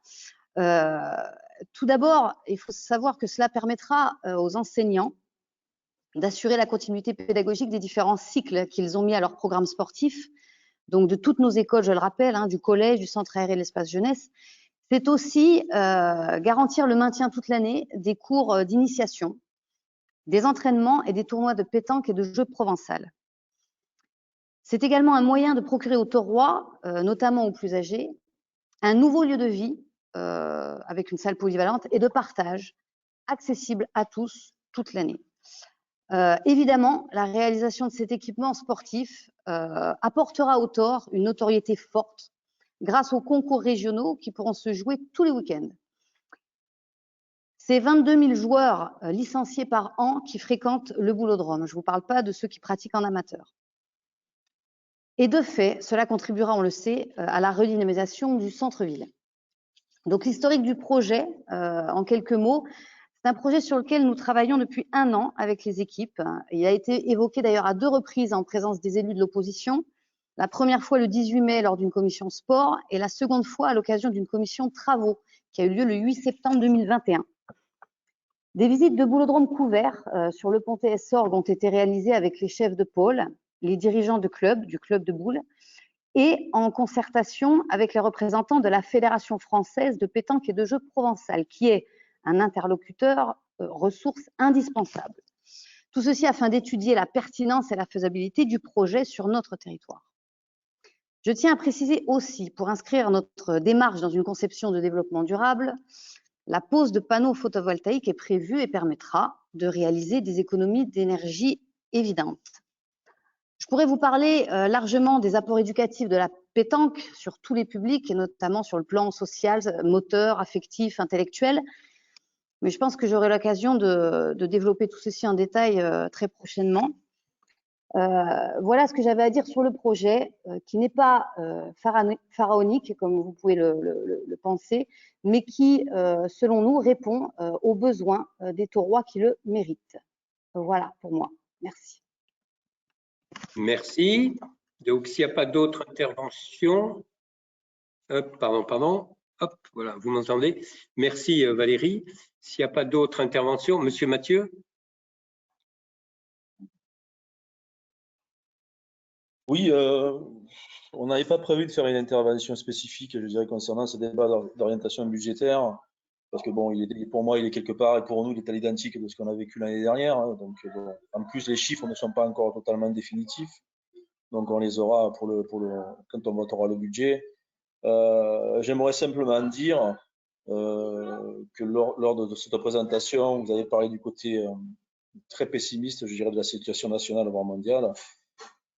Alors que vous, de votre côté, vous avez un côté optimiste. Alors, on ne peut pas vous le reprocher, bien évidemment, mais le côté structurant, tout ce que vous allez mettre en place, tous les investissements, on va pas reparler du boulodrome, mais j'ai rien contre le boulodrome. Je joue au boule, je connais le président, donc il n'y a pas de souci à ce niveau-là. Je comprends qu'on a besoin aussi de récupérer l'ancien boulodrome pour faire un parking, du fait que le cœur de ville il y aura beaucoup moins de place pour se stationner. Bon, après, ce qui est intéressant d'entendre aussi, c'est qu'il va y avoir d'autres salles et que ça va peut-être servir à faire autre chose que de jouer au boule, peut-être. Donc, ça va servir aux associations et effectuer peut-être des événements. Donc, ça, vous me le confirmerez peut-être en me répondant. Moi, quelque part, voilà, ce qui me chagrine, c'est ça, c'est qu'on continue à investir. On ne sait pas où on va, comme vous l'avez dit, et on n'est pas sûr de l'avenir. Voilà. Donc, mais il y a une chose aussi qui est importante, on ne parle plus de la halle sportive. Cette fameuse halle sportive qui devait désengorger le gymnase. Parce que dans votre présentation du DOB, vous parlez que le tennis a désengorgé le gymnase, c'est totalement faux. Parce que le tennis avait qu'un créneau le samedi matin qui partageait avec le hand de 2 heures. Donc ce n'est pas le tennis qui a engorgé le gymnase. Donc c'est le fait qu'il y ait beaucoup d'associations et que les créneaux sont limités, bien évidemment. Vous n'êtes pas sans savoir, parce que Valérie et vous êtes venus voir un match de hand récemment. Vous avez 2 équipes qui jouent en régional. Donc pour une commune comme le Thor, toutes les équipes qui sont dans cette compétition sont que des villes de plus de 100 000 habitants. Donc, on est dans un caractère exceptionnel. On a 2 équipes qui sont en régional. On n'aura peut-être jamais plus. Donc, on aurait pu peut-être avancer sur ce projet. Je ne sais pas ce qu'il en est. Peut-être que Valérie pourra nous répondre. Si c'est prévu dans les tuyaux, très bientôt. Parce que il y en a vraiment besoin, quoi. Donc, concernant la halle sportive, j'aimerais aussi évoquer le budget participatif. Le budget participatif, c'est une très bonne idée. On a pu le voir de par la participation des Taurois et les projets qui ont été proposés et qui ont été validés. On ne peut que vous féliciter, je dirais, sur les projets et aussi l'implication des Taurois. Par contre, ce qui me dérange, c'est que l'opposition, aussi bien notre groupe que le groupe de Véronique Agogué-Fernaillon, n'est que très peu sollicité pour ce type, je dirais, de commission, de comité de pilotage. Alors, d'un côté, vous faites participer les Taurois et les élus que vous avez parmi vous, même si on est considéré être l'opposition, ils ne sont pas présents à toutes les commissions. D'ailleurs, en ce sens, les deux groupes d'opposition vont vous faire parvenir un courrier avec tous les événements depuis le début de cette mandature où l'opposition n'a pas été conviée. Voilà. Donc, ça permettra de mettre un petit peu les choses au clair et on pourra certainement en rediscuter. J'ai pas plus à dire. On rediscutera du budget certainement plus précisément le 22 février, en distanciel ou en présentiel. Voilà. Merci. Et si vous pouvez répondre à mes questions, aussi bien Valérie que Monsieur le maire. Merci à vous. Bon, alors effectivement, le mois de février, le budget, pardon, il faut que c'est bon là. Vous m'entendez là? Ça va? Oui. Donc effectivement, au mois de février, nous serons amenés d'une part à voter un budget avec un détail important de tous les chiffres. Hein. Ça me permet de répondre en partie à la remarque de Serge. Il disait que ça manquait de chiffres, mais bon, les débats d'orientation budgétaire, ce n'est pas un budget. Donc le budget, il sera vraiment détaillé dans le courant dans le conseil municipal du mois de février. Bon. En ce qui concerne la halle, nous sommes très attentifs à l'évolution des effectifs. Bon, on a constaté que sur une ou deux associations, il y a eu des diminutions d'effectifs, d'adhérents, et donc d'utilisation de la halle, notamment pour les aspects du gymnase, pour les aspects d'entraînement, qui ont été assez importantes, ces diminutions. Donc voilà, jusqu'à 65%. Et donc, je pense qu'il n'était pas raisonnable de partir sur un projet significatif immédiatement, et donc il est toujours dans les tuyaux, mais pas immédiatement, alors que nous avions une diminution significative des adhérents, et nous l'avons d'ailleurs échangé avec des présidents d'associations. Pour ce qui concerne le budget participatif, on le redit, mais ça a déjà été dit, le comité qui se tient n'est pas un comité du tout de présence politique. Il n'y a pas d'élus. Il y a des techniciens, il y a un élu qui convoque, je dirais, les personnes, et ce sont des Taurois qui sont au nombre de 14 ou 15, donc il y a eu un renouvellement de 3 ou 4, je dirais, cette année, qui tiennent le budget, le comité participatif. Donc, il n'est aucunement question d'aller inviter tel ou tel élu, quelle que soit son appartenance ou pas son appartenance. Donc ça a été dit d'entrée de jeu lorsque le budget participatif a été expliqué. Et je précise que nous ne varierons pas, nous ne modifierons pas parce que c'est l'essence même du budget participatif. À savoir qu'il y a une délégation aux Taurois pour que ce soit les citoyens qui s'approprient un certain nombre de décisions et de projets. Et ensuite, il y a un vote. Et on s'engage à soumettre au conseil municipal les projets qui ont été votés dans le cadre du montant de 250 000 € et de ne pas en varier un seul iota. Donc voilà, donc, notre décision n'est pas du tout une décision d'ostracisme politique parce que c'est comme ça que ça fonctionne et c'est comme ça que ça fonctionne ailleurs aussi.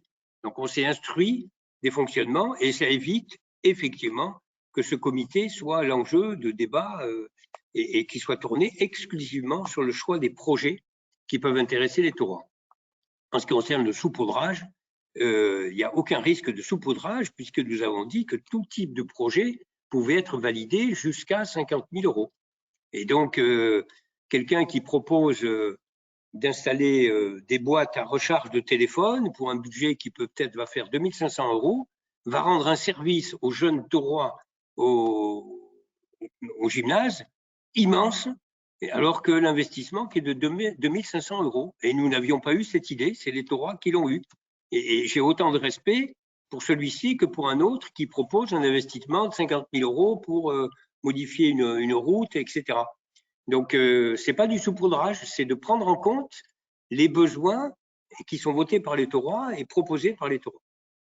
Donc, voilà ce que je voulais vous dire en réponse. Avez-vous d'autres interventions? Oui, Monsieur Mathieu, oui. Oui, monsieur le maire, je crois qu'on ne s'est pas bien compris concernant ce que je vous ai évoqué. Sur le budget participatif, c'était un exemple. Vous faites participer les taurois. Par ma conclusion, je vous ai dit que certains cas de figure dans les événementiels, dans les commissions, on n'était pas conviés. C'est pas que la commission du budget participatif. Ne serait-ce que, par exemple, je suppose qu'il y a un comité de pilotage pour le Vélodrome. L'opposition n'a pas été conviée. Il y a eu une commission des sports, effectivement, où j'ai été présent, mais il y a pas, les comités de pilotage ne sont pas conviés. Ce qui est regrettable. On n'est pas là pour opposer obligatoirement. On est là pour donner nos idées, simplement. Donc, si ça ne convient pas, ça ne convient pas. Mais au moins, qu'on puisse participer. Et je pense qu'on peut tous avoir des idées, même si on n'est pas d'accord sur certains points. Voilà. C'est pas plus que ça. Le budget participatif, ok, vous voulez pas faire participer, et de toute façon, c'est pas dans la règle. Pas de souci. Par contre, c'est sur les autres commissions. Et je prends l'exemple par exemple du Boulodrome, qui est quand même pas un petit projet. C'est un projet important. Voilà. D'accord, c'est bien compris. Il y a une majorité, il y a une opposition, je l'entends. Monsieur Giacomo, vous aviez une question. Marc Giacomo. Excusez-moi, j'avais ma caméra qui avait des faiblesses. Vous commencez la présentation du débat par en soulignant les incertitudes qui nous attendent, enfin qui sont devant nous, principalement donc la pandémie et les présidentielles. C'est donc que vous avez identifié des risques. Est-ce que vous pourriez nous dire quel type de risque concret pourrait arriver et qui impacterait la commune?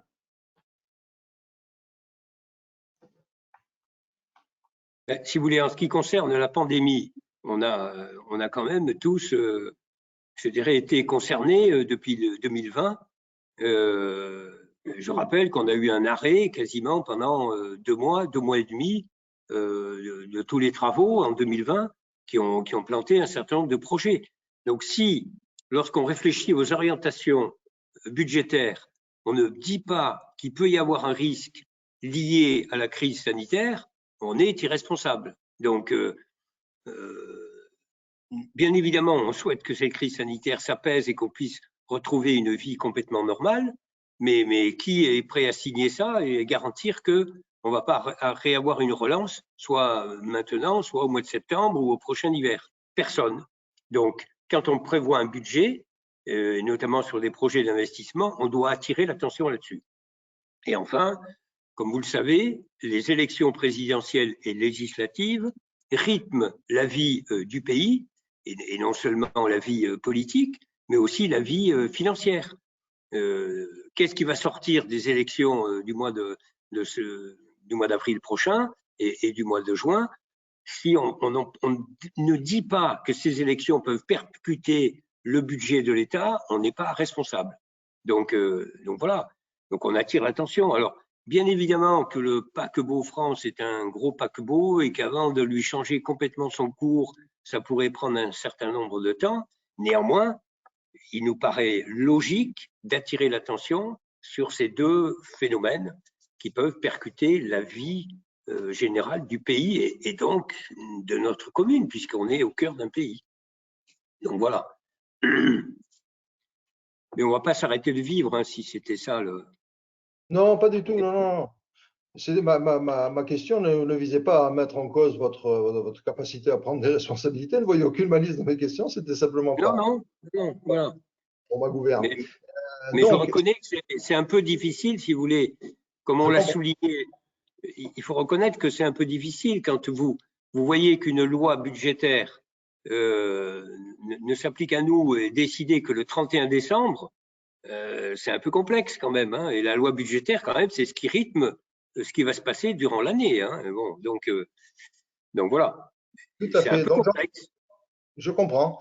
Je le comprends. Et donc, j'en viens au deuxième volet de ma question, c'est est-ce que pour répondre à ces éventuels risques s'ils s'avéraient prendre corps, vous avez une espèce de hiérarchie des opérations qu'il faudrait soit abandonner, soit au contraire prendre pour y faire face? Ben, vous avez peut-être vu que le principal des opérations que je vous ai listées sont liées à des études, de façon à pouvoir décliner les projets ensuite. Et donc, il est évident que si jamais il y avait une catastrophe qui arrivait, les études pourraient rester acquises, mais les projets pourraient être amenés à être décalés dans leur réalisation. Donc, comme vous l'avez vu, on n'a pas prévu de démarrage lourd de projets. On a prévu une continuité des projets qui sont déjà engagés, un certain nombre de réalisations, donc de voies piétonnes, etc., et des études nous permettant d'être prêts à démarrer des projets. Donc, on reste très souple de ce côté-là.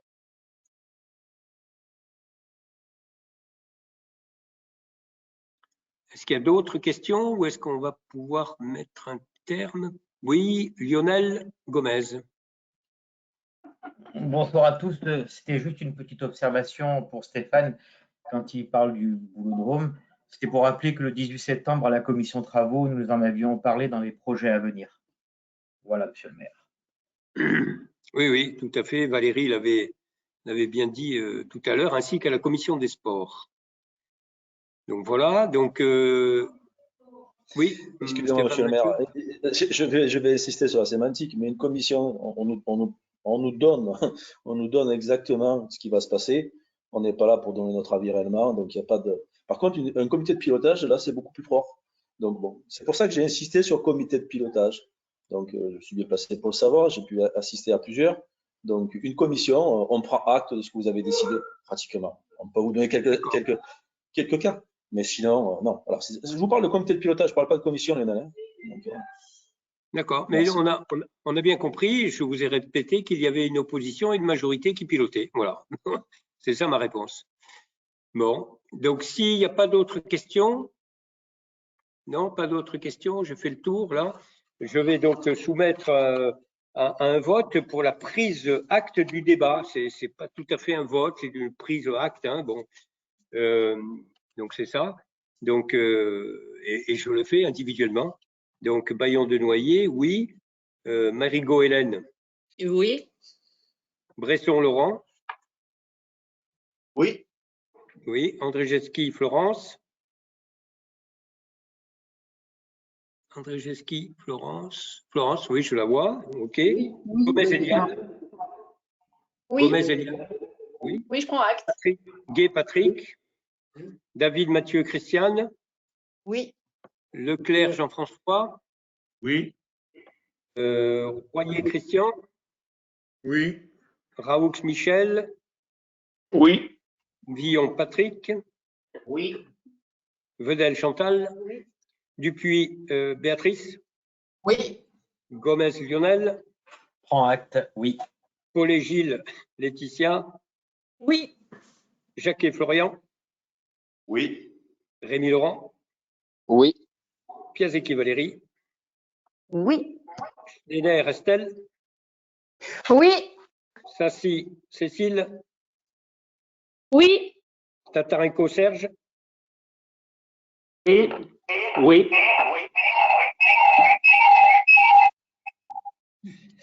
Sampéré Chantal. Oui. Jean Alain. Oui. Agoguet Fernaillon Véronique. Oui. Giacomo Marc. Oui. Mathieu Stéphane. Oui. Et Gualtieri Sandra. Oui. Je t'ai pas le cité. Michel Di Nicolas, c'est oui. D'accord, pardon. Je ne sais pas pourquoi je t'ai sauté, Michel. Oui, ok, avec mes excuses. Très bien, donc je vous remercie.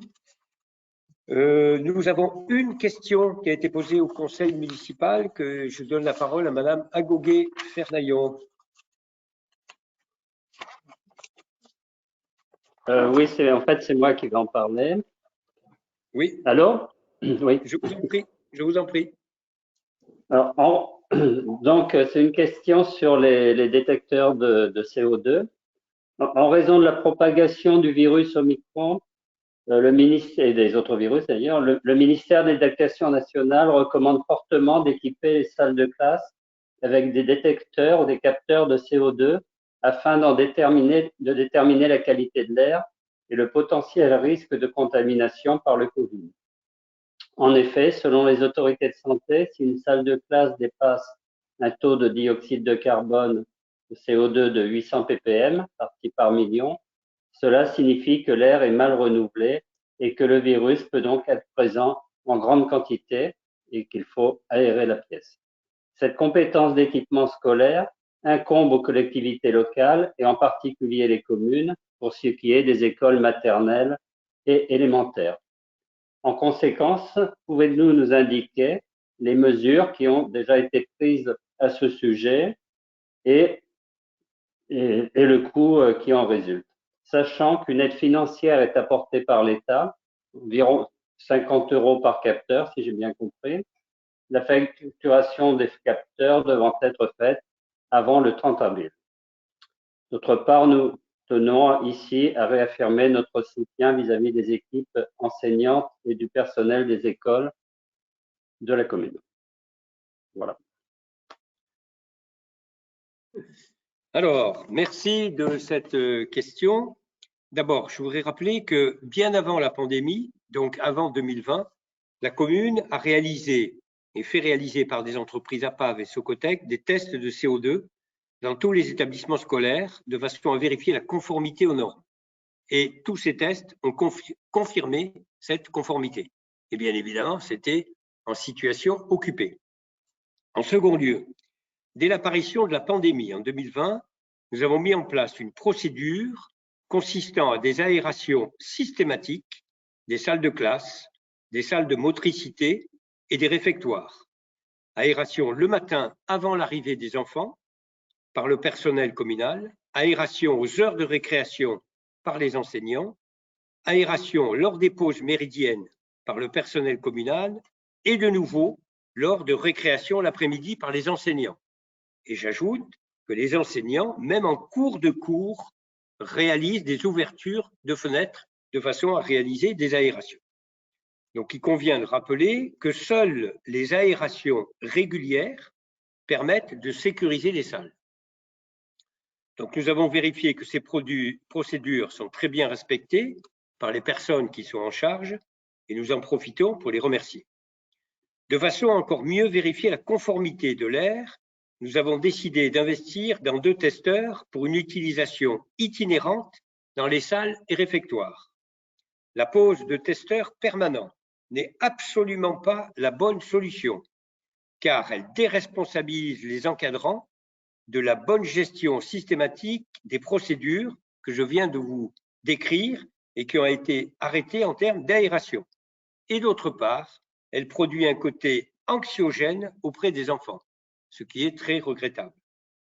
Pour information, enfin, je vous précise que le coût d'un testeur de bonne qualité est d'environ 500 €.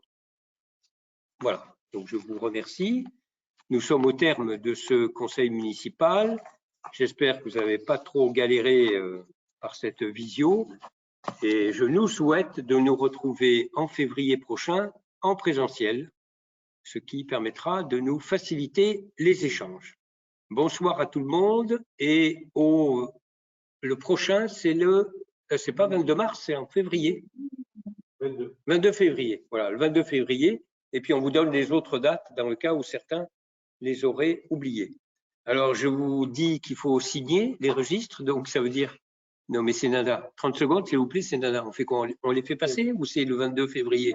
On verra comment pour le prochain. Si on... Voilà, donc ne vous précipitez pas à la commune, c'est pas la peine, pour signer les registres. En revanche, le 22 février, j'espère que nous serons en présentiel, on vous fera signer les 2 conseils municipaux. Voilà, merci à chacun et je vous souhaite une très bonne soirée. Au revoir. Merci, bonne soirée.